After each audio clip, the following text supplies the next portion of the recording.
Ouais, bonjour à tous. Vous pouvez respirer à fond. C'est Grand Air, le magazine de la montagne et des sports de pleine nature de Télé Grenoble. Une émission axée aujourd'hui sur l'alpinisme engagé avec deux trentenaires qui font partie des meilleurs de leur génération, Simon Velfringer et Charles Duboulot. Bonjour à tous les deux. Bonjour. Bonjour. 30 et 35 ans. 30 ans pour Simon à ma droite, 35 ans pour Charles. Tous les deux, vous êtes guide de haute montagne et alpiniste très polyvalent.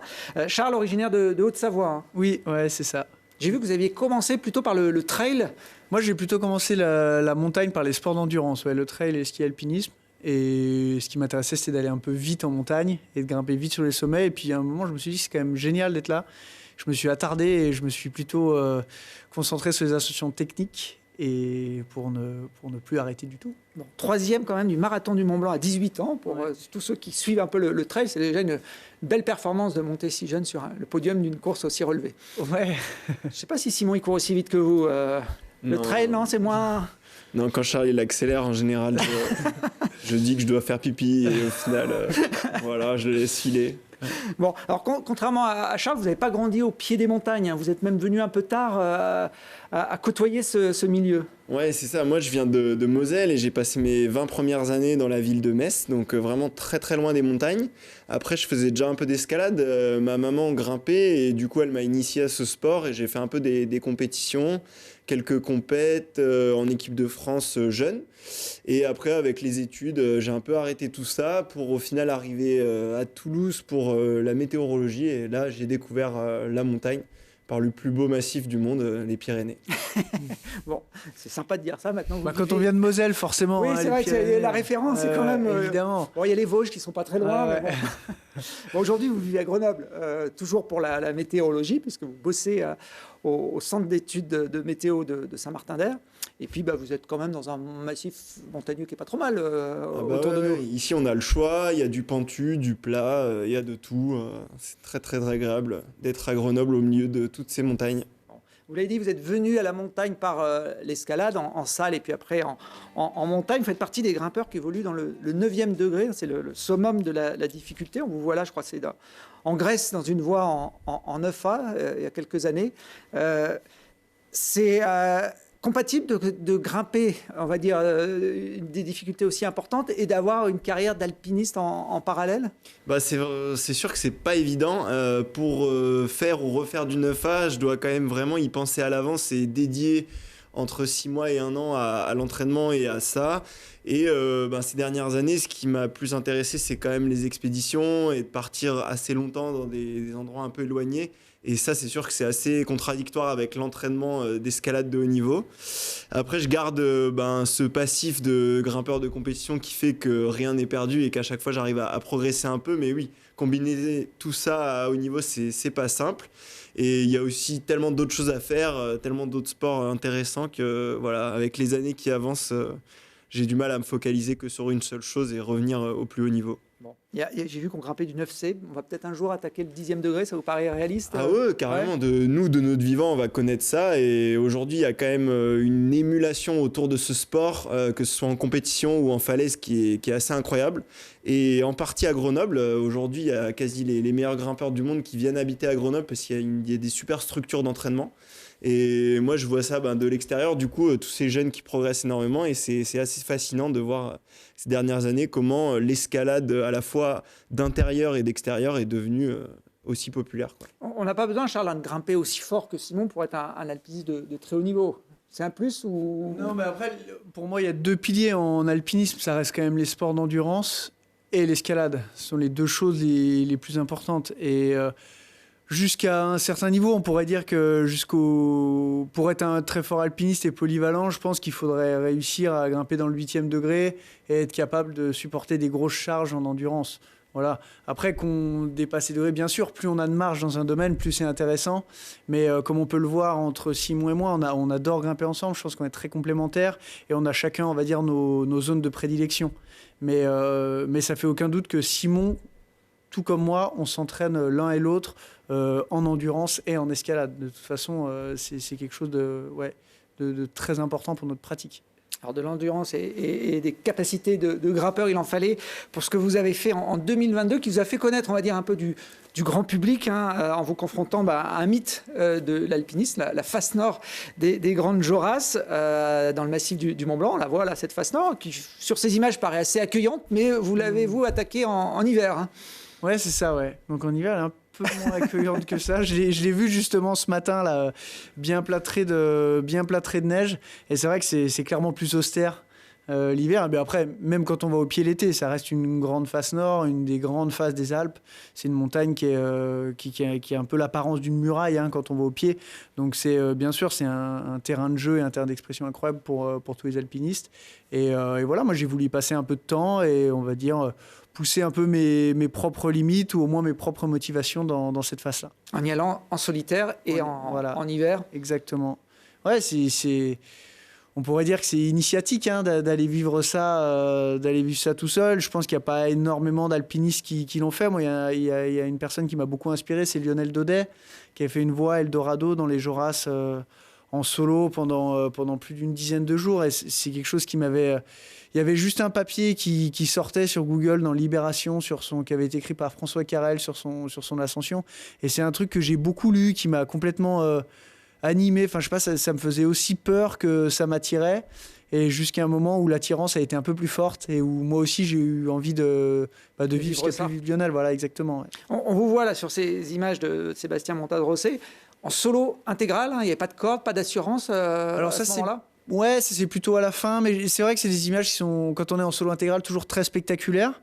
Mais c'est pas dans des difficultés, c'est dans des difficultés techniques qui sont raisonnables, où les chances de tomber, même si voilà, elles sont pas joyeuses, mais sont très minimes.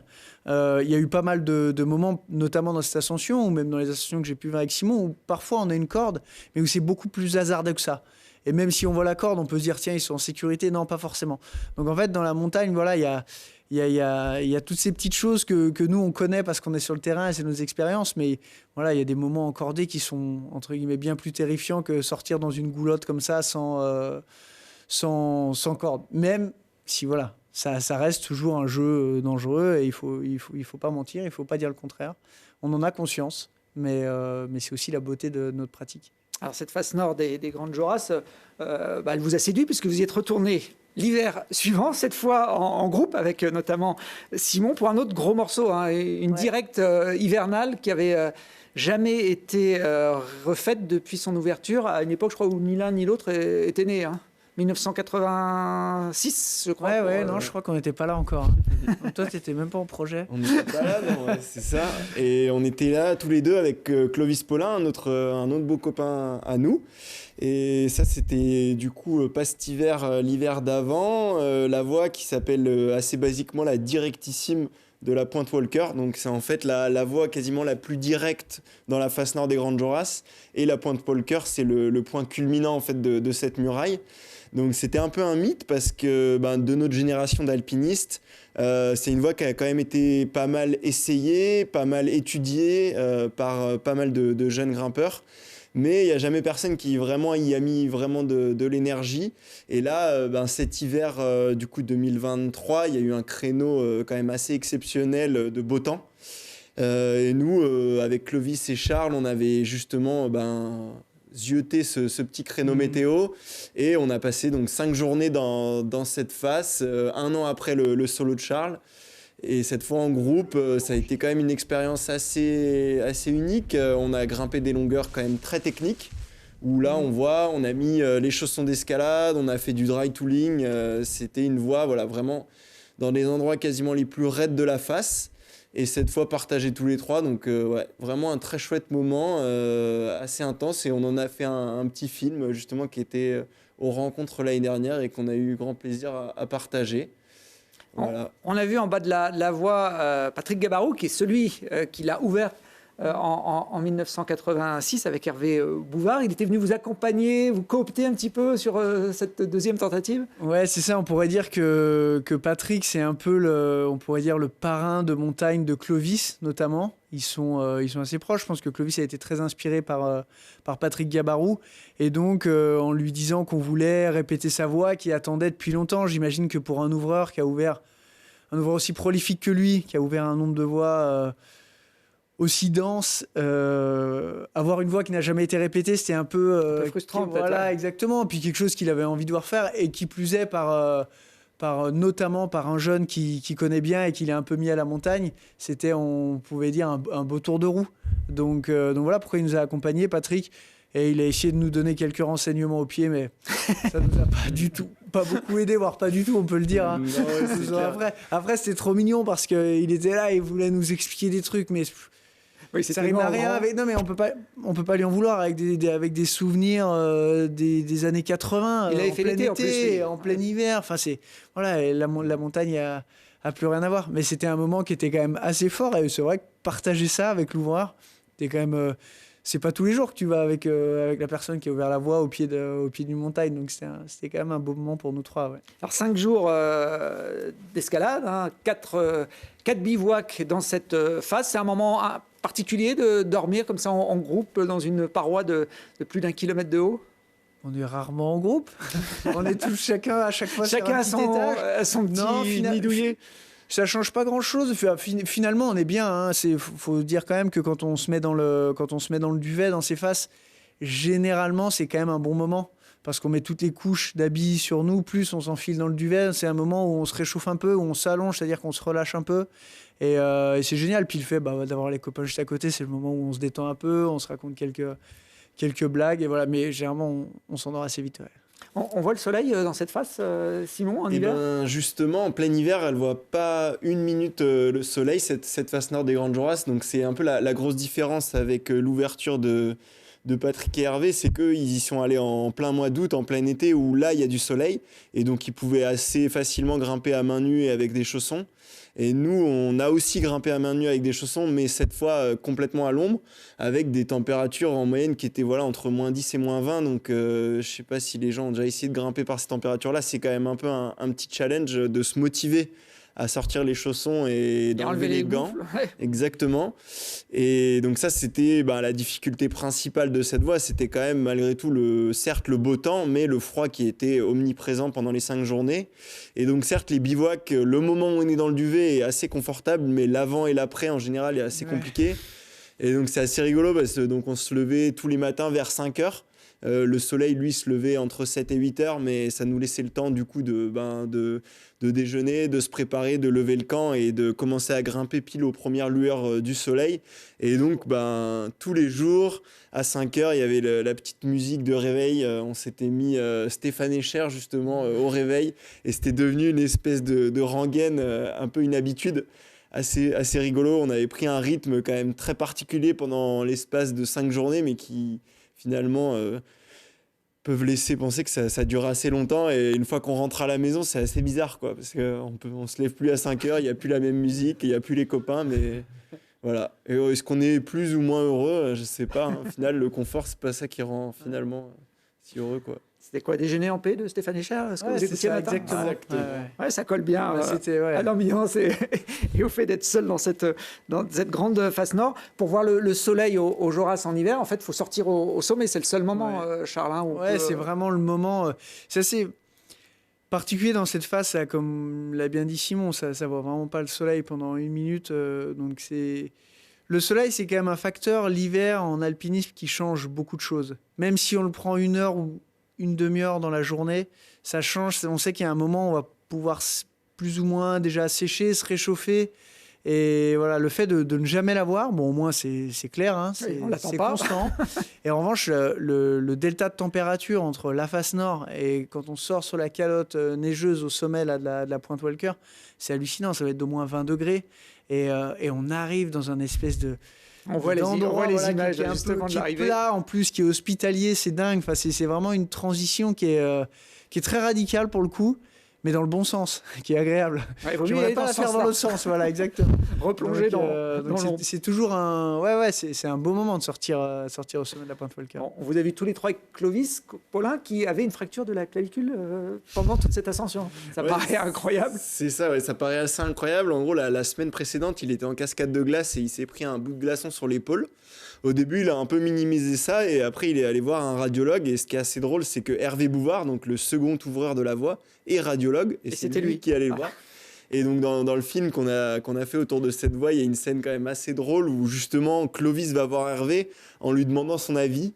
Et Hervé est certes radiologue, mais aussi grand passionné d'alpinisme et d'escalade. Et il lui conseille limite d'aller dans les Grandes Jorasses. Il lui dit oui, non, ça devrait aller, tu ne seras pas trop pendu sur les piolets, donc ça devrait le faire. Bon, heureusement qu'il y a eu quelques petits médicaments pendant l'ascension qui ont aidé Clovis. Mais ouais, à la fin, je crois que sa fracture, elle a dû se séparer d'une dizaine de centimètres. Ah oui, quand même. 10 centimètres, c'est un peu beaucoup peut-être. Non, mais non, non. de quel... Elle a bougé, quoi. Elle a bougé, il a ouais, déplacé elle a la bougé. fracture pendant l'ascension. Et ouais, en c'est fait, sûr. ce qui est assez drôle, c'est on parlait du soleil et de la descente en face sud. Et Clovis, justement, le moment où il a vu ce soleil et justement qu'il n'y avait plus qu'à descendre, d'un coup, il s'est mis à avoir extrêmement mal, en fait. Et que pendant toute la montée, Il était le côté concentré. austère et la concentration de la technicité aussi de la voie fait que on n'y pense pas trop. Et là, il est arrivé au sommet, il a un peu tout lâché et d'un coup, il s'est mis à avoir extrêmement mal, quoi. Et donc là, la descente, je me rappelle qu'il n'arrivait plus trop à porter son sac et il commençait à pencher un peu d'un côté. Et le lendemain, il s'est rendu compte que il avait poussé un peu dans ses retranchements. Bon, c'était le seul médecin au monde qui aurait été capable de lui conseiller d'aller faire une face nord des Grandes Jorasses avec une fracture de la clavicule. Il est bien tombé. En tout cas, c'était effectivement un bel exploit qui a marqué, et puis qui a marqué aussi les spectateurs des rencontres ciné-montagne, puisque vous étiez venu présenter ce film. Cette face nord des Jorasses, elle paraît comme ça inaccessible en grimpant, mais elle peut aussi se descendre en ski, notamment, et vous l'avez descendu en 2016. Charles, là aussi, c'était une deuxième après l'ouverture une vingtaine d'années avant. Ouais, c'est ça. Alors, l'itinéraire à ski de descente des Grandes Jorasses, c'est par ce qu'on appelle le linceul.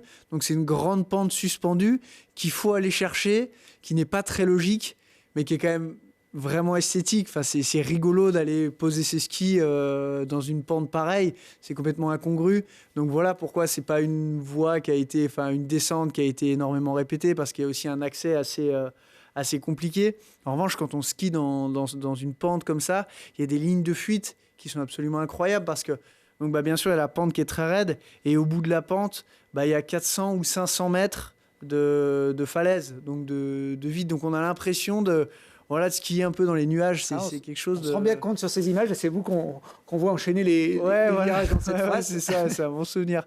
Mais voilà, puis après, c'est aussi quand même des descentes qui demandent des conditions très particulières. Il faut être motivé au bon moment. Il me semble qu'on y allait fin mai, début juin, j'arrive plus à me rappeler. Mais donc voilà, c'est généralement une époque où on a rangé les skis. Il faut se remotiver. Enfin voilà, c'est tout un process.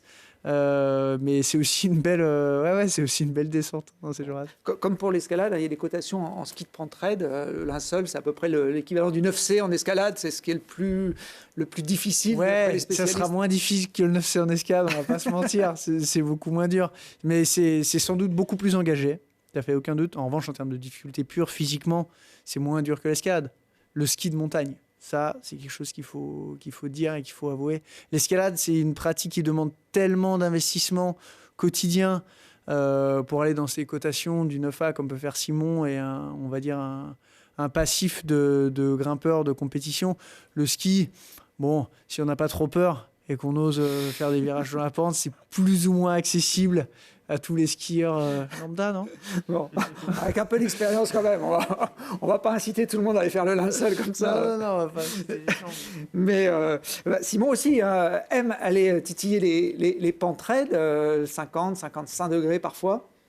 Ouais, non, moi j'ai découvert ça un peu plus récemment. De base, je suis pas forcément skieur comme Charlie. Moi, ce que j'aime bien là-dedans, c'est qu'il faut quand même trouver les bonnes conditions au bon moment. Et moi, la neige, c'est quelque chose que j'étudie dans mon métier de météorologue. Et du coup, je trouvais ça assez chouette l'année dernière en particulier, où on a eu des conditions assez exceptionnelles, de justement trouver le bon moment pour aller dans ces pentes raides.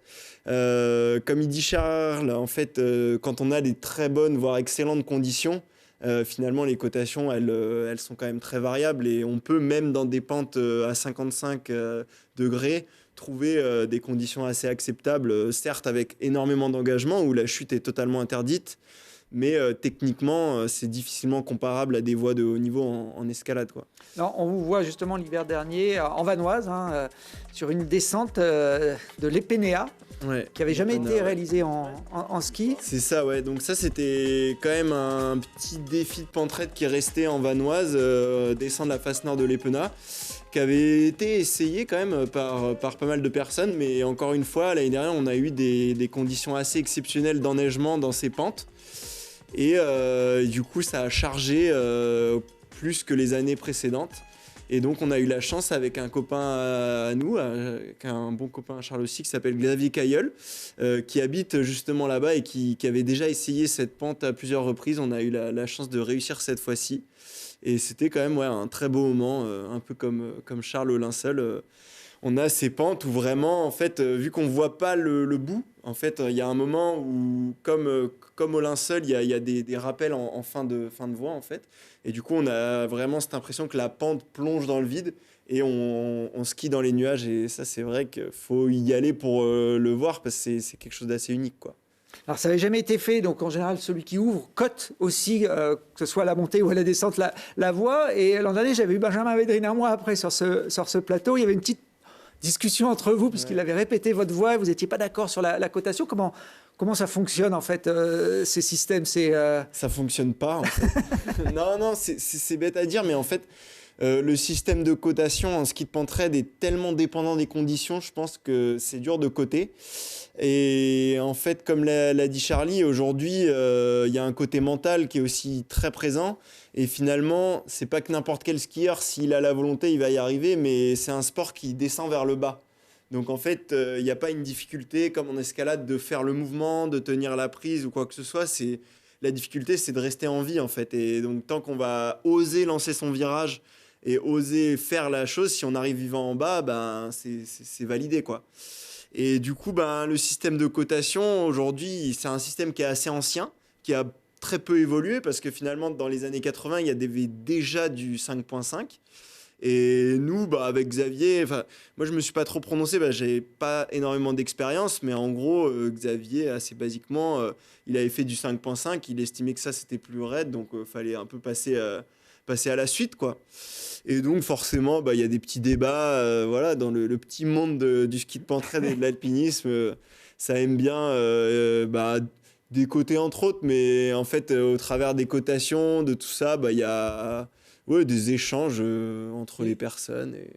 Il y aura peut-être un côté un peu plus compétitif, on va dire. Et vu qu'il n'y a pas de ligne de départ avec un dossard, ça peut se passer à travers les cotations qu'on peut mettre dans une pente. Et après, il y a toujours quelque chose. Souvent, en escalade, les cotations sont très discutées, mais c'est que entre quelqu'un qui ouvre, donc qui y va la première fois sans aucune info, et une personne qui répète, qui a eu quelques informations, qui sait où ça passe, comment ça va. Il y a quand même une grosse différence parce que, comme l'a dit Simon, et encore plus dans le ski, c'est quelque chose de mental. Donc à partir du moment où on est un peu plus préparé que l'autre, j'imagine qu'on peut se dire qu'il y a une cotation qui baisse. Et c'est d'ailleurs ce qu'on retrouve énormément aujourd'hui, même d'ailleurs en ce moment, dans le massif du Mont-Blanc, dans les voies. C'est-à-dire que les gens attendent d'avoir des informations pour aller voir. Je ne juge pas du tout, hein. Mais je dis juste qu'en ayant des informations, ça conforte pas, ça donne, par exemple, dans une course d'alpinisme, une barrière horaire. On se dit, les autres, ils ont mis 12 heures, on va mettre... une référence. Voilà, ça donne une référence. Ils ont mis 12 heures dans ces conditions-là pour grimper telle voie. On va mettre plus ou moins le même temps. Le premier qui y va, il ne sait pas s'il va y passer 24 heures parce que les conditions ne seront pas bonnes ou 5 heures. J'exagère plus ou moins, mais voilà, du coup, c'est quand même quelque chose, la montagne, d'assez volatile. Et quand on a des informations, je trouve que ça change quand même bien la donne. Et d'ailleurs, c'est aussi pour ça qu'on va pas mal grimper en Himalaya, parce qu'on va dans des endroits sauvages, en Himalaya ou dans d'autres massifs, mais où on n'a pas d'informations. Et en fait, c'est ce qu'on recherche aussi un petit peu, d'aller se faire notre propre avis et cette aventure. Voilà. Ouais. Alors, cette aventure, vous l'avez vécue ensemble au printemps dernier avec une expé justement en Himalaya, au Népal. À la base, vous étiez parti pour grimper le 15e sommet le plus haut du monde. On connaît très bien les 14-8000, en tout cas tous ceux qui pratiquent la montagne les connaissent. Le 15e, il est un peu passé aux oubliettes, Charles. Nous, on ne le connaissait pas avant de se renseigner dessus, tout simplement. Moi, je n'avais même pas imaginé qu'il y en avait un 15e, mais si, voilà. En fait, ça paraît logique. On va être très honnête, on ne le connaissait pas, c'est on se renseignait un petit peu. Et alors, en fait, voilà, il y a beaucoup de... On va dire, il y a beaucoup de bruit autour de ces 14 sommets de 8000 mètres, ce qui est normal, hein, c'est des très beaux sommets, des très belles faces. En revanche, il y a beaucoup de bruit autour des voies normales, des expéditions commerciales qui ne sont pas du tout notre façon ni de faire ni de grimper. Et on s'est dit, tiens, ça serait marrant. On voulait aller haut en altitude. On s'est dit, ça serait marrant d'aller voir un sommet qui est complètement tombé dans l'oubli juste parce qu'il a quelques mètres en moins que les autres. Donc voilà pourquoi on s'est penché sur ce sommet qui s'appelle le Gyashungkang. Et puis avec cette idée-là, avec Simon, on a monté notre expédition en disant allez, on va aller là-bas, on va aller dans ce secteur et puis on va découvrir le secteur. C'est pas que pour faire un pied de nez, mais c'est aussi pour être tranquille. Ce dont on parlait du côté sauvage, c'est ce qu'on voulait aller chercher là-bas. Il lui manque 47 mètres, je crois, pour faire partie des 8000. Voilà, c'est celui-là, ce 15e sommet du monde. C'est un peu comme la neige, qui manque 16 mètres pour faire partie des 4000 ici dans nos Alpes. Partir des semaines en vase clos, dans un endroit sauvage, à deux, il faut une bonne complicité pour que tout se passe bien, Simon. Ouais, avec Charles, du coup, ça fait plusieurs expés qu'on part ensemble. On passe beaucoup de temps en expédition, en montagne, même un peu dans la vie de tous les jours, tous les deux. Donc on sait qu'on va bien s'entendre, même sur une période un peu longue comme ça. Avec peu de gens autour de nous. On est parti cette fois avec un autre copain à nous qui prenait quelques images, qui s'appelle Mathurin Vautier, et qui, lui, est plutôt photographe, et du coup, qui nous a accompagnés sur cette aventure. Et voilà, on a passé un super moment là-bas. C'était assez rigolo, parce que du coup, c'est exactement la même saison que pour gravir l'Everest. Et on est dans une zone qui est peu éloignée, à vol d'oiseau, entre le sommet de l'Everest et le sommet du Gyashungkang, il n'y a même pas 5 km. Et sur l'Everest, il y avait des milliers et des milliers de personnes qui s'agglutinaient, entre guillemets, sur les pentes. Et nous, à côté, on était deux sur ces montagnes. Et c'est assez fou. Ouais. Donc, c'est 47 mètres pour tomber complètement dans l'oubli. Parce qu'en gros, il y a à peine une dizaine de personnes qui ont gravi ce sommet. Alors qu'aujourd'hui, n'importe quel 8000 mètres a été gravi par des milliers et des milliers de personnes, presque chaque année maintenant. Et nous, oui, c'est sûr qu'on était tranquille, peut-être un peu trop tranquille, parce que on s'est rendu compte que gravir cette montagne, c'était un projet d'ampleur et qu'il fallait avoir une grande expérience et un niveau physique assez élevé. Et donc assez rapidement, on s'est rendu compte que c'était peut-être un peu trop gros pour nous, quoi. Surtout que vous êtes tombé malade, ce qui n'est pas l'idéal quand on s'attaque à une montagne qui flirte avec 8000 mètres d'altitude. Non, c'est ça, ouais. Pendant la phase d'acclimatation, donc en gros, pour ces montagnes-là qui culminent quasiment à 8000 mètres, il y a toute une première phase de l'expédition. On va essayer d'habituer nos corps à l'altitude en montant, en suivant des paliers et en dormant de plus en plus haut pour essayer d'habituer notre corps à l'altitude et finalement pouvoir monter de manière... pas à l'aise, mais de se sentir un peu mieux en altitude. Et pendant cette phase d'acclimatation, du coup, moi, je suis tombé malade. J'ai chopé quelque chose au poumon, un peu étrange, une espèce de bronchite, œdème pulmonaire, on ne savait pas trop. Et en fait, quand on est comme ça au bout du monde et qu'on commence à tomber, pas gravement, mais tomber malade au point où on a du mal à parler, on a du mal à marcher, c'est quand même assez effrayant. On a très peu d'informations sur l'évolution que ça peut avoir. Est-ce que si je continue de marcher comme ça, ça peut devenir dramatique ou non? Est-ce qu'il faut absolument descendre en altitude? Donc il y avait beaucoup de points d'interrogation. Et du coup, c'est un moment de l'expédition où Charles, lui, a pu continuer à faire de la montagne un peu tout seul, comme il aime le faire par moment. Et moi, j'ai fait le choix de rentrer au camp de base pour me reposer. Et au final, ça assez bien fonctionné malgré tout, quoi. Vous avez tenté en solo, puisque pour le coup, Simon ne pouvait plus vous accompagner, d'aller quand même jusqu'au sommet. Hein. Alors, pas au sommet du Gyashungkang, au sommet d'une autre montagne qui était à côté, qui s'appelle Lungshi, sur laquelle on est allé après avec Simon. Et juste pour revenir sur le Gyashungkang, effectivement, c'est quand même des montagnes, et ça, on le savait, et c'est notre expérience, on le sait avant de partir. Ces montagnes qui montent à 8000 pour ouvrir une voie dans le style dans lequel on grimpe, qui s'appelle le style alpin. Sur un 8000 comme ça, c'est généralement il y a très très peu de chances que ça marche la première fois.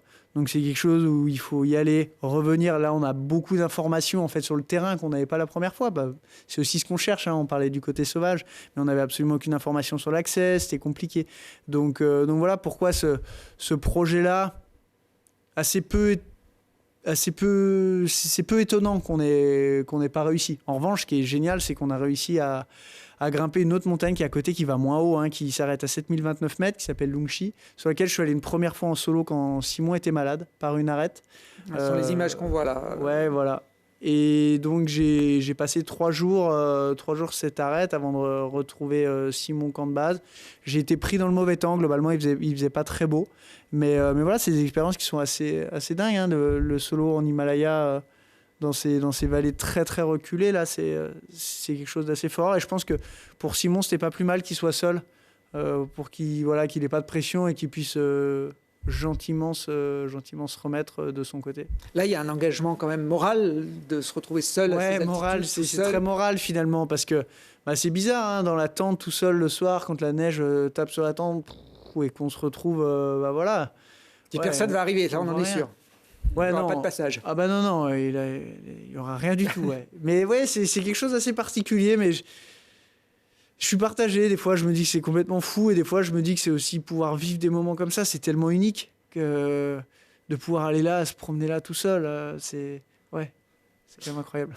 Alors, vous avez retenté le coup sur cette montagne, tous les deux, une fois que Simon était retapé. Donc, on remet, entre guillemets, les compteurs à zéro. On avait un premier objectif. Finalement, ça fait partie aussi d'une expédition, d'être capable d'improviser. Ouais, c'est ça. De toute façon, il n'y a quasiment aucune expédition qui va se passer comme on le prévoit.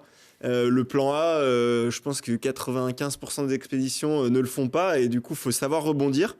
Faut aussi savoir garder la motivation, parce que on arrive là au Népal en ayant sacrifié du temps, de l'argent pour faire un sommet à quasi 8000 mètres, pour faire une grande et belle ouverture. Et ça marche pas. Du coup, on a vite fait de se dire allez, tant pis, on rentre à la maison, ce sera pour la prochaine. Mais là, on avait quand même tous les deux une grande motivation et l'envie de réussir une belle voie en style alpin sur un de ces sommets-là. Et donc, on a vu cette phase de Lungshi qui est certes un peu plus basse, un peu plus petite, mais quand même très, très conséquente et surtout assez élevée en termes de niveau technique. Et c'est aussi ça qu'on cherchait. Donc, 1700 mètres de face dans les Alpes, c'est quelque chose d'introuvable. Donc, il ne faut pas non plus minimiser ça. Et c'est ça qui nous a un peu sauvés, c'est notre motivation. Et malgré le fait que Charles, lui, était fatigué de par son ascension en solo, moi, j'étais en train de guérir, mais après une bronchite à 5000, on récupère quand même pas à 100%. Et du coup, tous les deux, on s'entraîne toute l'année pour être à 100% le jour J. Mais là, on était en gros à 40% le jour J. Et malgré tout, notre motivation était là, par contre, à 2000% pour un peu réguler tout ça. Et du coup, on est parti un peu tête baissée vers cette Lungshi avec vraiment le couteau entre les dents pour réussir quelque chose de beau là-haut. Et puis un peu l'angoisse, Charles, vous le dites, en attaquant cette paroi, vous avez l'impression d'aller à l'abattoir, ce sont vos propres mots. Vous faites partie de ces alpinistes qui n'ont pas peur de dire qu'ils ont peur. Ouais, complètement. Alors, mais c'est vraiment quelque chose que je ressens. Et quand j'ai dû le dire, et Mathurin nous avait accompagné, le photographe, juste au pied, parce qu'on avait fait un camp de base avancé au pied de la voie avant de grimper. Et c'est vraiment quelque chose que je ressens parfois. Il y a une espèce de... Je parlais de Rolling Stone dans les Grandes Jorasses, mais il y a une espèce de chose effrayante et une très grande attirance. Et c'est un sentiment paradoxal. Et parfois, je me dis, mais là, j'ai vraiment l'impression d'aller à l'abattoir. Et en fait, mais j'ai au fond de moi très, très envie d'y aller. Donc, c'est une fine balance. Peut-être qu'un jour, je me dirai, non, là, c'est bon, j'en ai assez fait ou j'arrête. Mais effectivement, c'est un sentiment dans les objectifs conséquents que je ressens. En tout cas, c'est peut-être aussi une façon de me dire et de préparer mon corps et mon mental à me dire, là, tu t'es entraîné pour ça, c'est quelque chose de pas anodin. Tu vas y aller, et si tu veux, entre guillemets, t'en sortir et écrire une belle histoire, il faut vraiment que que tu donnes tout. Même si, comme l'a expliqué Simon, physiquement, on n'était pas au top. Mais, une fois de plus, l'alpinisme, à la grosse différence peut-être de l'escalade sportive ou d'autres sports, ce n'est que de l'adaptation. C'est que de la bricole, en fait. C'est juste ça, de la bricole, de la motivation, de l'adaptation. Finalement, il ne faut pas être très bon, il faut juste être motivé et savoir s'adapter. C'est extrêmement mental, quoi. En fait, ce qui va se jouer au pied de la face, si tu y vas ou pas, c'est pas ton Dans la niveau. tête. C'est clairement dans la tête où à un moment tu vas faire la part des choses. En gros, ben, si je suis venu, pourquoi? Et ben, t'as ta petite liste et à un moment, ben, ok, t'as envie de rester en vie, t'as envie de tout mettre sur machin, mais t'as aussi envie de grimper. Donc à un moment, il faut aussi faire la part des choses et tu peux pas à la fois dire je suis méga motivé, j'ai envie de faire telle ou telle voie et au final avoir 100% de chance de réussite et vraiment faire les choses de manière les plus sûres possible, quoi. À un moment, il faut prendre un risque et du coup là, on s'est dit qu'on y allait, quoi. Ouais, c'est l'envie de grimper qui a été la plus forte dans une voie que vous ne connaissiez pas, une voie difficile. Hein. On vous voit là, au pied de l'attaque. On a l'itinéraire en tête ou on va au fur et à mesure décider des passages qu'on va emprunter? Non, alors après bien sûr, hein, c'est une fois de plus, je parlais d'adaptation tout à l'heure, mais sur le terrain, on va s'adapter de la même façon. On a une ligne, on a tracé une ligne de toute façon. Il faut voir que cette phase de Longxi est barrée par beaucoup de séracs, donc des gros glaciers suspendus qui peuvent un peu tomber à n'importe quel moment, qui sont aléatoires. Donc nous, les grimpeurs, et notamment les grimpeurs européens, peut-être que j'englobe un peu trop de monde là-dedans, mais on n'aime pas grimper sous les séracs. On évite. Et globalement, on n'y va pas. C'est des risques objectifs qui sont trop élevés, en tout cas pour y passer une journée ou quoi. On peut traverser dessous, on peut y aller, mais c'est vraiment des zones qu'on va éviter. Donc cet Longxi, il était quand même vraiment barré par beaucoup de séracs. Et sur la gauche, il semblait se dessiner une ligne qui était peu exposée. Je dirais, j'ai pas envie de dire pas exposée, mais qui était peu exposée au sérac, ou au moins pas forcément dans des portions trop importantes. Donc on s'est dit, bah tiens, ici, il semble y avoir quelque chose d'intéressant. En plus, c'est raide. Donc ça, c'est ce qui nous intéresse. Ça va être technique, ça va être sympa. Voilà. Donc là, on avait un peu tous les ingrédients. Et après, effectivement, hein, sur le terrain, on arrive. Si le ressaut est trop raide, soit on essaie de le contourner, soit on voit comment on peut faire, soit on essaie de le franchir. Mais voilà, mais ça, une fois de plus, c'est un peu le jeu de l'adaptation de l'alpiniste. Bon, il ne faut jamais négliger non plus l'hygiène quand on part comme ça en haute montagne. Et l'avantage de ces phases très raides, Charles, c'est que les douches sont gratuites. Ouais, douche gratuite, ouais, bien sûr. Et à volonté presque. Ouais, non, là, pour le coup, douche fraîche, il n'y a pas les douches chaudes. Par contre, j'ai hâte qu'elles y soient, mais c'est pas pour demain, j'ai l'impression. Bon, ça paraît impressionnant quand on voit ça. Vous êtes, habitué à gérer ce genre de situation, Simon? C'est pas une véritable avalanche hein, dans des goulottes comme ça. Non, voilà, ça c'est ce qu'on appelle des spin drift. En gros, on est surplombé par des pentes de neige et donc forcément à un moment il y a un peu de vent et du coup ça fait des petits écoulements. La plupart du temps, ça nous surprend pas du tout. D'ailleurs, Charles le dit, on l'attendait, donc en gros on savait bien qu'à un moment ça allait arriver. Par contre, par moment, ça peut quand même devenir plus gros et il faut rester méfiant. Et c'est pour ça qu'il faut toujours avoir de bons ancrages dans ces moments-là. Mais oui, c'est quelque chose qui est toujours visuellement impressionnant, mais finalement pour nous, assez commun, quoi. Mais jamais agréable, on est d'accord. Jamais agréable. Là, je me rappelle très bien. Ça rentre dans le cou, ça va partout. Hein. Forcément, la petite neige qui arrive hyper vite sur nous. En quantité suffisante, globalement on est trempé après. Je me rappelle, j'avais des lunettes de soleil, ce qu'on est un peu au soleil. Moi, je pensais que vous recherchiez ces sensations. J'ai une autre image qui vous concerne, Charles, où vous y retournez encore. Et ce que dit Simon, c'est qu'on y est vraiment habitué. En fait, on y est vraiment habitué. Ces spin drift, on les connaît par cœur. Donc, on sait que ça va passer. On en a encore eu il n'y a pas longtemps ensemble avec Simon. On en a eu il y a 4 jours ensemble. On s'en est pris, mais on s'en est pris. Bon, voilà, c'est sûr que c'est des moments qui sont jamais très, très agréables, mais voilà, ça fait partie de. Ça fait passer un peu notre salle de sport, quoi. Voilà, elle est climatisée par moment, on ne sait pas quand, mais voilà. Bon, en tout cas, après cette petite douche froide, là on était dans le massif du Mont Blanc avec Pierre Ortic, vous avez quand même réussi à atteindre tous les deux ce sommet de Longxi après plusieurs jours d'efforts. On vous voit sortir là sur les dernières longueurs. C'était un beau cadeau d'anniversaire, Charles, puisque vous êtes arrivé en haut le jour de vos 35 ans. Ouais, c'était voulu. Ça.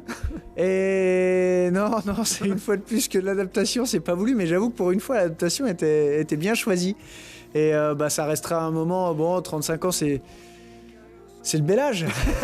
Mais voilà, le fêter là-haut avec Simon, qui est quand même mon compagnon de cordée, avec qui j'ai fait tant de choses, arriver là-haut.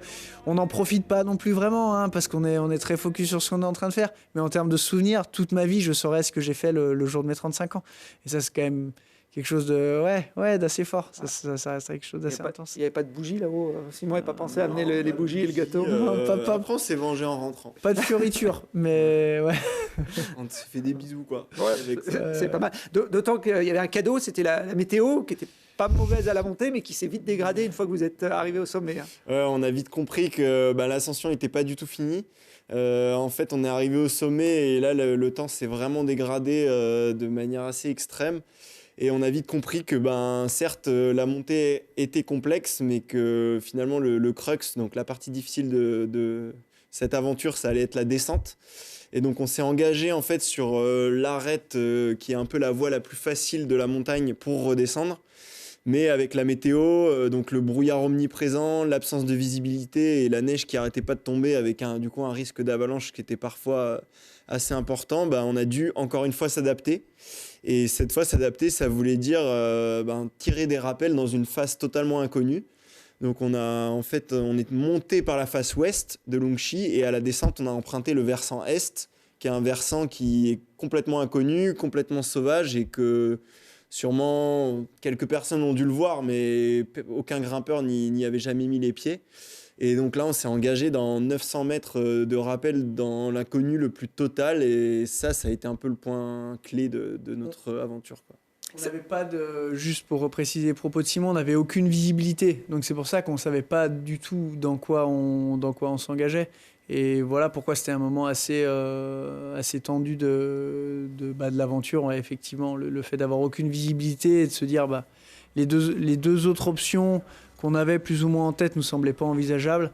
Et on essaye un peu la troisième. Après, c'est une mûre réflexion aussi. On s'est posé 2 minutes avec Simon, on a discuté, on s'est demandé comment on allait agir et qu'est-ce qui nous semblait le plus raisonnable, entre guillemets. Mais voilà, c'est vrai qu'il y avait une vraie part d'inconnu parce que quand on n'a pas de visibilité en montagne et qu'on ne sait pas dans quelle face ni ce sur quoi on va tomber, c'est l'aventure, totalement. On arrive à garder le moral sur cette séquence. Vous plaisantiez un petit peu, mais j'imagine que ça n'a pas dû être tout le temps le cas pendant cette on plaisantait parce qu'on arrivait presque en bas. Ouais, voilà. Non, on plaisante au moment où on sait que ça se débloque, mais il y a quand même tout un moment sur l'arête aux alentours de 6500 mètres où on est là et on a ces nuages, cette neige qui nous oppresse et on sait que, en gros, si on attend, si on reste là et qu'on ne prend pas de décision, l'étau va se refermer sur nous. Et on avait vraiment cette sensation de si on reste, on va rester là pour toujours en fait. Et ça venait. Et nous, on a réussi à s'échapper un peu au dernier moment par le dernier petit trou de souris qui était ces rappels dans la face est. Mais oui, ça aussi, c'est quand même assez compliqué à gérer parce que ne rien faire, c'est rester là et mourir en fait. Donc, faut prendre une décision, faut bouger. Et justement, cette décision, on a réussi à la prendre et c'est pas toujours la bonne. Donc... C'est Reinhold Messner qui était descendu aussi en 1961. Je crois que c'était le Nanga Parbat, si je me souviens bien, qu'il avait gravi. Et avec son frère, ils avaient peur de redescendre techniquement par la voie d'ascension. Ils étaient partis dans l'inconnu sur un autre versant. Avec plusieurs jours avant de retrouver la civilisation, il avait été porté disparu. D'ailleurs, le frère de Reinhold Messner était mort sous une avalanche et lui avait fini par retourner au camp de base. Vous avez vous aussi pu retourner au camp de base une fois... contourner, j'imagine, la montagne, comme vous étiez descendu, entre guillemets, du mauvais côté. Après, une fois qu'on est entre guillemets, dans une vallée, même si c'est très loin, éloigné, qu'on a peu d'informations, retourner au camp de base, tant qu'il n'est plus question de survie. Oui. On a faim, hein, on a froid, on a soif, on est mouillé, mais ça fait partie du jeu. S'il faut passer 2 jours à marcher dans des blocs et avancer à 500 mètres heure... sur le plat, eh bien, c'est pas grave, on va le faire. En fait, il n'y a plus trop d'enjeux à ce moment-là, c'est ce qu'on dit. Quand on arrive en bas, il n'y a plus grand-chose qui compte. Bon, en tout cas, cette aventure, vous l'avez retracée dans ce film, Le Cavalier sans tête, qui a été présenté aux rencontres Ciné-Montagne cette année. Qu'est-ce qui veut dire ce titre ? C'est vous qui avez nommé cette voie comme ça ? Ouais, alors je laisserai Charles en parler après, mais c'est une référence en fait à une musique de Damien Saez, qui est un artiste qu'on écoutait assez fréquemment pendant le voyage, et on s'identifiait un peu à ce personnage de cavalier qui s'entêtait, justement, qui malgré ces 3 années d'échecs en expédition, on était encore une fois là au camp de base, dans des galères, à pas trop savoir si ça allait marcher ou non, et malgré tous ces aspects négatifs et tous ces facteurs qui pouvaient dire non mais les gars, juste lâchez l'affaire, ça ne marchera jamais, on s'est entêté et on a fini par l'avoir notre sommet, et c'est aussi pour ça qu'on a appelé ça comme ça. C'est pas le chanteur le plus positif, hein, Damien Saez.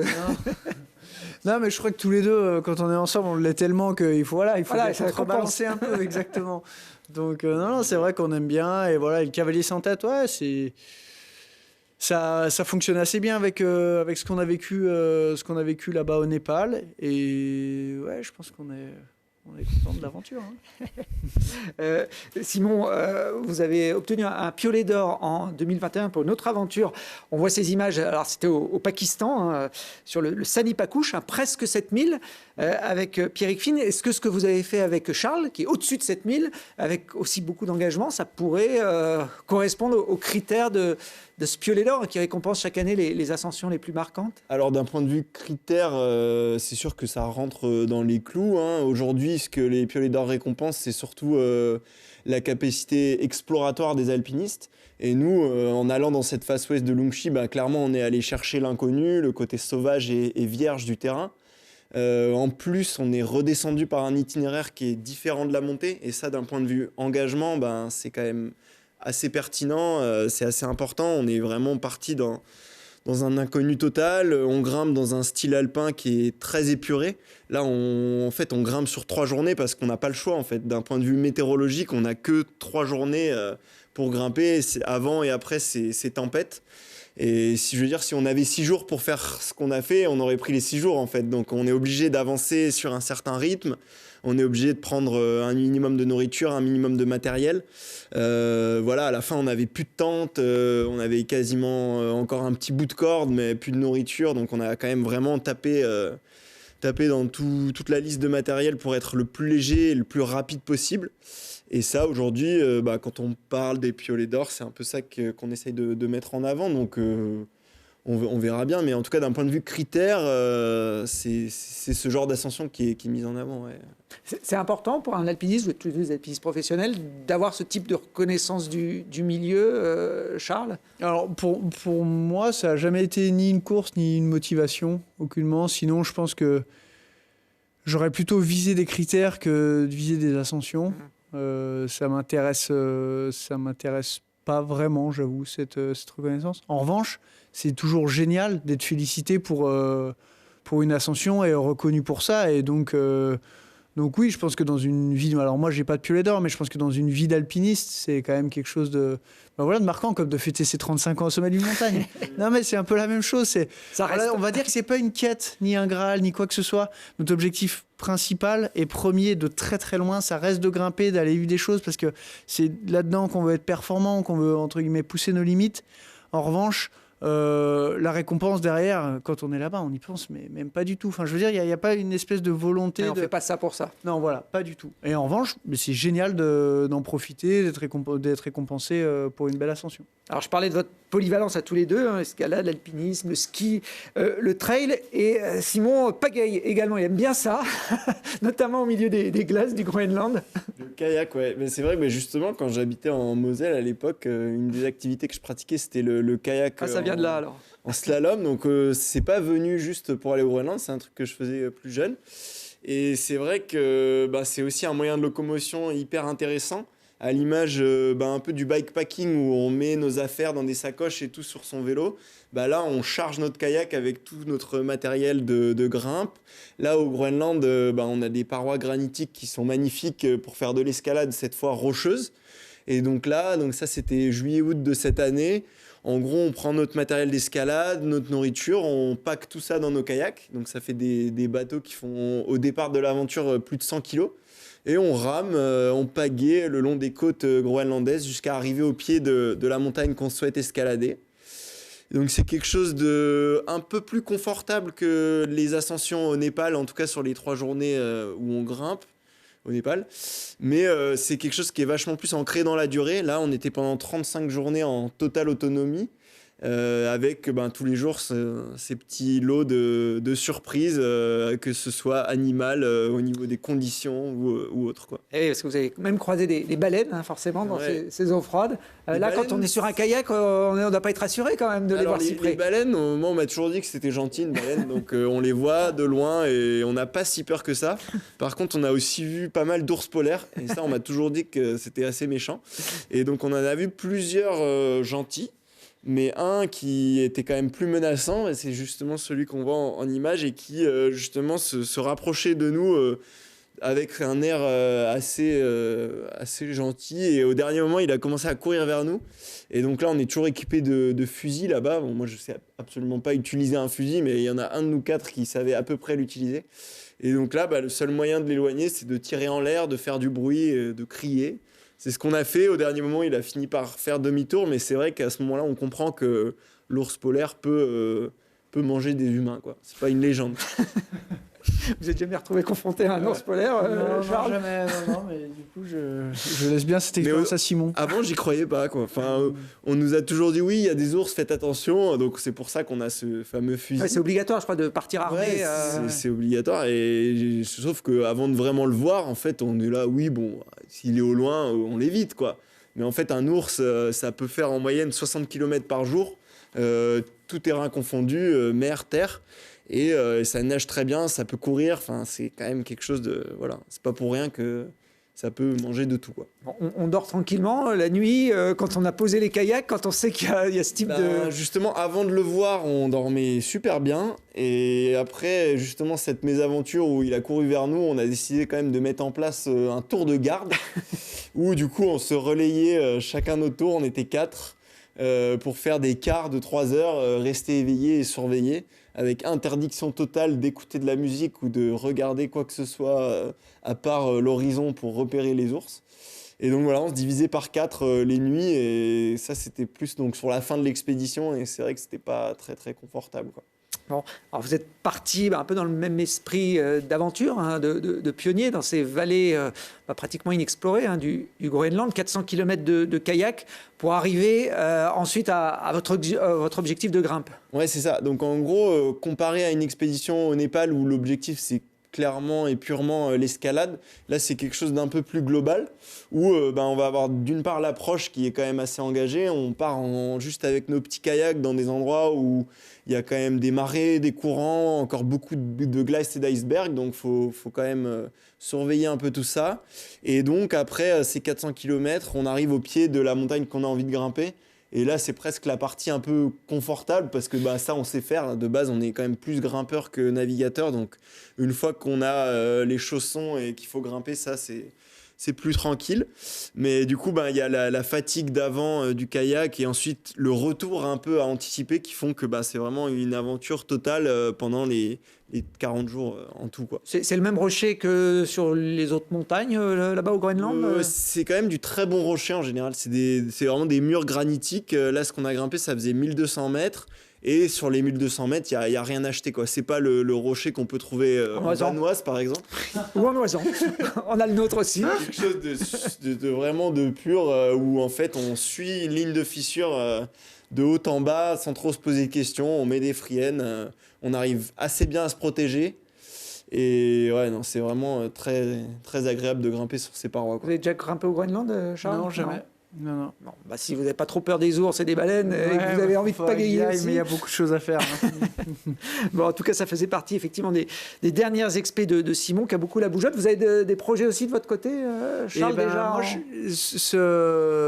cet automne, j'étais en Inde, dans le Cachemire, pour grimper des sommets un peu moins hauts, mais aux alentours de 6000 mètres. Mais on n'a malheureusement pas pu, il faisait trop chaud, la montagne n'était pas vraiment en condition.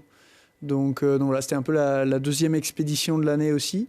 Et là, je suis rentré il n'y a pas très longtemps. Donc j'avoue, ça fait aussi du bien de se poser après 2 expés. C'est pas anodin, hein, la préparation avant, le pendant, le retour. Et donc voilà, je pense qu'on va profiter de la montagne par ici, peut-être cet hiver, mais voilà, ça va être local. Simon, je sais que vous transmettez de temps en temps votre passion à des jeunes, et notamment en tant que parrain des rencontres ciné-montagne, vous êtes retrouvé avec des jeunes des quartiers grenoblois qui voient la montagne de très loin. Vous avez essayé d'initier à l'escalade? Ouais, c'est ça. Donc l'idée de base, elle est venue de Marie Chedru, qui organise les rencontres ciné-montagne et qui m'a parlé de ce projet avec donc la MJC d'Anatole France. Et donc là, en fait, j'ai rencontré une dizaine de jeunes qui ont entre 16 et 18 ans, qui au départ ne connaissaient absolument rien à la grimpe et la montagne. Et en fait, on a commencé par regarder des petits films ensemble, et assez rapidement, certains d'entre eux en tout cas ont trouvé ça assez intéressant. Et du coup, on est allé grimper un peu en salle, et on a fini par aller dehors. Là, c'est la falaise du Petit Désert qui est dans les contreforts du Vercors. Et voilà, je pense qu'ils ont découvert quelque chose d'assez intéressant. Parce que comme ils disent, en gros, eux, les montagnes, ils les voient tous les matins, mais ils y sont jamais allés, quoi. Et donc là, c'était l'occasion de partager ça. Donc, ouais, c'était une vraie aventure aussi de transmettre ça. Et ouais, ça m'a fait du bien aussi à moi. Est-ce que ces jeunes vous ont parlé d'Inoxtag, qui est devenu pour beaucoup de cette tranche d'âge une référence, qu'on le veuille ou pas, de la montagne? C'est vrai que ça a été un sujet de discussion ça m'a assez surpris que peu d'entre eux finalement aient vu le fameux documentaire. Je pense que ça dépend aussi peut-être des classes sociales qui s'intéressent ou non à ce genre de film. Mais voilà, à ma grande surprise, ils m'en ont très peu parlé finalement. Ils avaient vraiment très peu de notions de montagne et ils n'avaient pas forcément vu ces youtubeurs qui allaient en montagne. Eux, leur motivation, c'était tout simplement le sport de manière assez basique. Et voilà, le foot, des choses comme ça. Pas l'Everest qu'on voit là. Pas l'Everest qu'on voit là. Sur ces images de drone. Mais on en a discuté et voilà, à notre manière, avec Charles, aussi dans le film, on essaye d'en parler que aujourd'hui, l'alpinisme en altitude, il est souvent assimilé à ce genre d'image. Et nous, ce qu'on fait, c'est pas ça. Et on sait pas qu'on critique forcément ce qu'on voit là, mais juste faire que les gens puissent faire la part des choses entre le tourisme d'altitude et l'alpinisme en tant que sport performance, quoi. Parce que clairement, ce qu'on voit là, c'est pas du tout du haut niveau, c'est pas du tout du sport, c'est une sorte d'attraction, de tourisme, quoi, voilà. Charles, vous l'avez vu le documentaire Kaizen? Et alors non, je peux pas dire que je l'ai vu. J'ai regardé une dizaine de minutes un peu en avançant. Voilà, moi il faut que je donne mon avis. Si vous voulez, c'est pas une obligation. Non, je peux donner mon avis, non, mais il n'y a aucun problème. Alors, c'est assez juste. Hein, il a fait en tout cas beaucoup de débats dans le milieu de la montagne. Ça en a fait. Après, faut pas non plus qu'on s'attarde que là-dessus.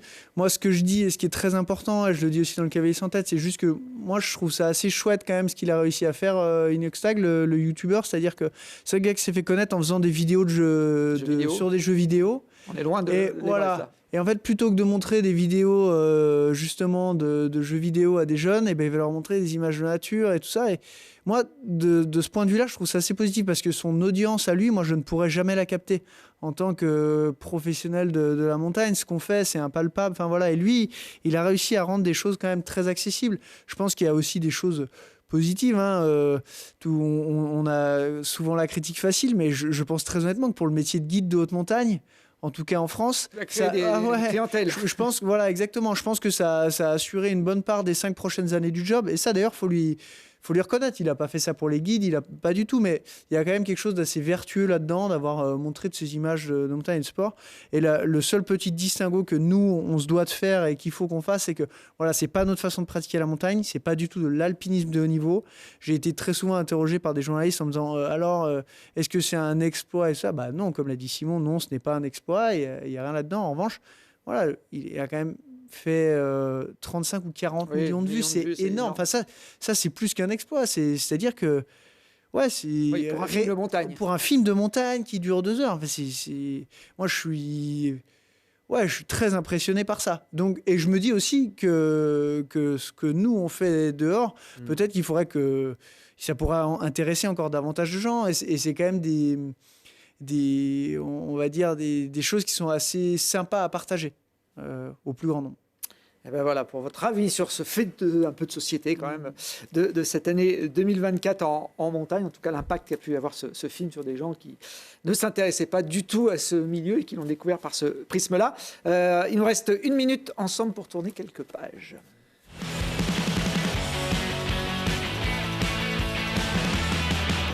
Et oui, parmi les nouveautés montagne dans les livres qui sont sortis ces derniers mois, j'ai choisi 2 livres qui devraient vous parler, Simon et Charles. Le premier est écrit, on le voit, par Aurélie Dutertre, une Iséroise, qui est la kiné de l'équipe de France d'escalade et qui présente les blessures et traumatismes que l'on peut subir quand on grimpe.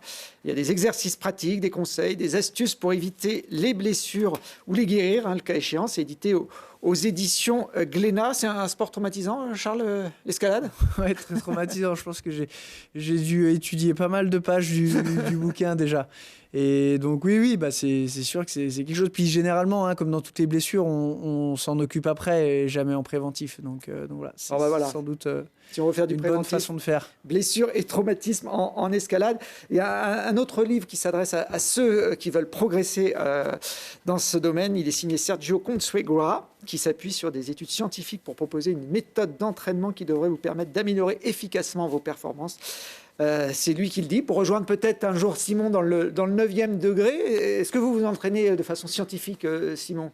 J'essaye un peu, en tout cas en escalade, d'avoir une planification et de cadrer mes entraînements, mais en fait aujourd'hui on est polyvalent comme tu l'as dit, et c'est assez compliqué de combiner toutes ces activités en même temps et de s'entraîner proprement pour tout ça. Mais ouais, en tout cas en escalade, j'essaye de faire les choses assez bien, et c'est quand même quelque chose de très intéressant de trouver les exercices qui vont bien au fur et à mesure de l'année. Avec Charles, on en parle assez souvent. Charles qui est un peu moins grimpeur, mais qui s'intéresse aussi beaucoup à comment progresser et comment s'entraîner. Et aujourd'hui en escalade, on a des outils qui sont assez incroyables justement pour l'entraînement, et ça c'est très intéressant, quoi. Voilà, c'est aux éditions du Mont Blanc de Catherine Destivelle, qui s'y connaît aussi un petit peu, normalement, en escalade. Voilà, Catherine Destivelle, que l'on retrouve également dans ce dernier livre que je vous présente, une histoire de l'alpinisme au féminin, qui parcourt 200 ans d'alpinisme, de la première ascension du Mont Blanc par une femme jusqu'à l'envol en parapente de l'Yves Sansoz en juillet dernier, du sommet du K2, dans un univers masculin où le genre féminin est sous-représenté. Des femmes hors du commun ont repoussé les frontières des sexes pour s'immiscer dans l'histoire de l'alpinisme. Et c'est pour leur rendre hommage que Blaise Agresti et sa femme Stéphanie ont écrit ce livre, Histoire d'alpinisme au féminin, qui est sorti chez Glénat. Vous êtes bien placés pour le savoir tous les deux. 96,5% des guides de haute montagne sont des femmes. Sont des hommes, pardon. Sinon, il y avait des femmes dans vos promos respectifs quand vous avez passé le guide, ouais. Oui, il y en avait, ouais. Bon, ouais. Quelques-unes, j'imagine, pas beaucoup. Non, il y en a pas beaucoup. Mais toujours, en tout cas, très surprenante. Hein. Bon. Très forte. On en trouve certaines dans ce bouquin. La première ascension féminine du Mont Blanc, qui démarre ce livre, elle date de 1808. Est-ce que vous savez quelle a été la première femme au sommet ? Bon, moi, je ne le savais pas non plus avant de me plonger dans le bouquin. Elle s'appelle Marie Paradis. Voilà. Donc, on lui rend hommage à travers ça. Et puis, vous savez que c'est quand même une Française qui a réussi les 14 8000 en premier. Elle est un peu plus récente dans l'actualité, Sophie Lavaux, qu'on aura prochainement aussi dans Grand Air. Merci en tout cas à tous les deux d'être venus. Les deux cavaliers sans tête, super film qui retrace votre aventure au Népal. Et je vous souhaite plein de bonnes choses pour la suite de vos projets. Merci beaucoup.